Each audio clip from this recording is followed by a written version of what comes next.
गणित में विभाज्यता के नियम को पढ़ेंगे। इससे समझने से पहले हम इसे सब्सक्राइब कीजिए और लाइक का बटन दबाइए।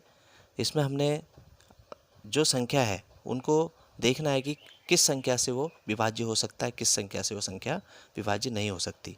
इसको समझने के लिए हम सबसे पहले 2 को देखते हैं। 2 से विभाज्य संख्या है।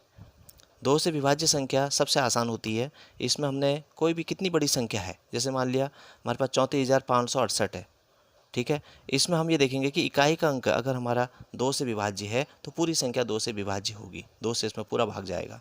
ऐसी देखिए दूसरी संख्या हमारा 1234 है, इसमें 4 इकाई का अंक है जो 2 से विभाज्य होगा। ऐसी तीसरे में, इसमें भी देखिए 6 है, ये भी 2 से विभाज्य होगा। ऐसी अगर हम 3 से विभाज्यता वाली संख्या देखें तो इसमें जो भी संख्या हमको दी होती है उसके सारे अंकों को जोड़ दिया जाता है।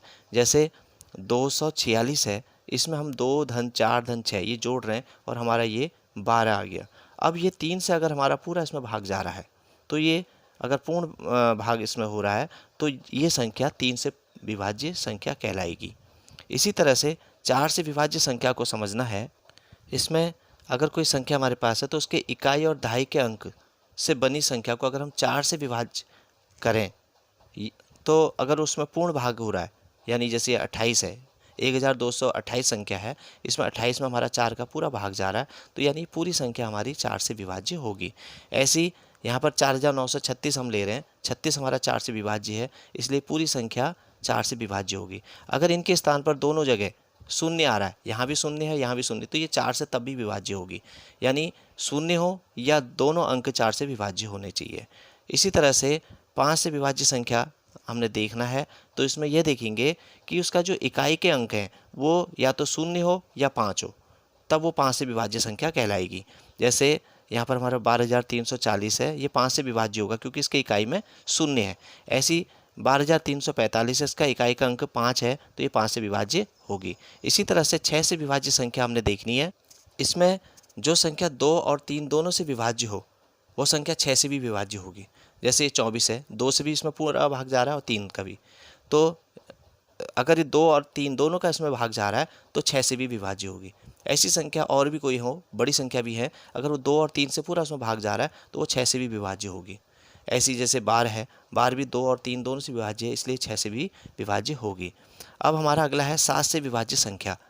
7 से विभाज्य में हमने ये देखना है, अगर कोई संख्या हमारे पास है तो उसमें हमने इकाई के अंक को छोड़ देना है, बाकी दहाई से आगे के जो भी अंक है उसको हमने अलग से लिखेंगे, उसके बाद माइनस लगाएंगे और जो इकाई का अंक है उसमें 2 का गुणा करेंगे।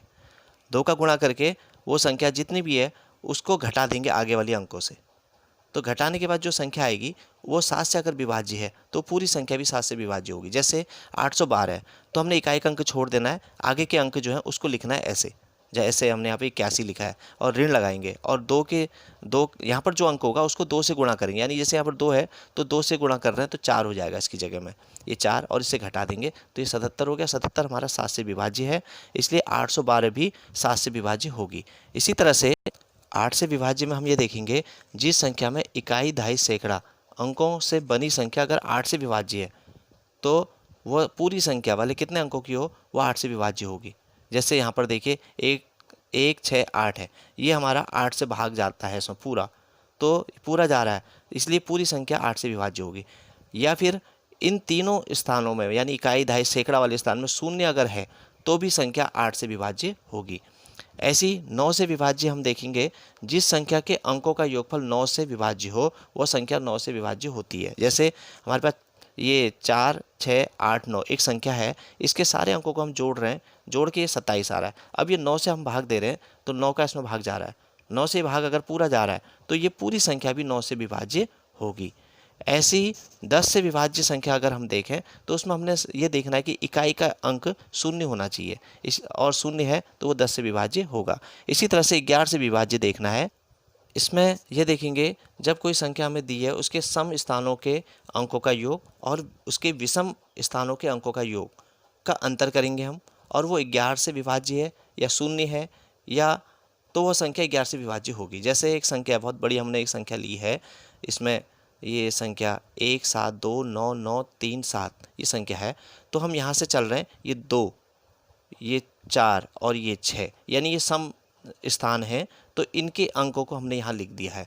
यानी 2 की जगह में 3 है, और 4 की जगह में 9 है, और 7 की जगह में 6 की जगह में 7 है। इसी तरह से विषम अंकों के स्थान हमने इधर, ये जो ऊपर से हमने निशान लगाए ये विषम वाले हैं, और जो नीचे लगाए ये सम हैं। तो ऊपर वाले जो निशान वाले अंक है वो ये, हम इसको और इनको जोड़ लेते हैं। जोड़ के ये हमारा शून्य आ रहा है। अगर शून्य नहीं भी आ रहा है, अगर कोई और अंक आता है और वो 11 से विभाज्य है, तो ये पूरी संख्या भी 11 से विभाज्य होगी। धन्यवाद।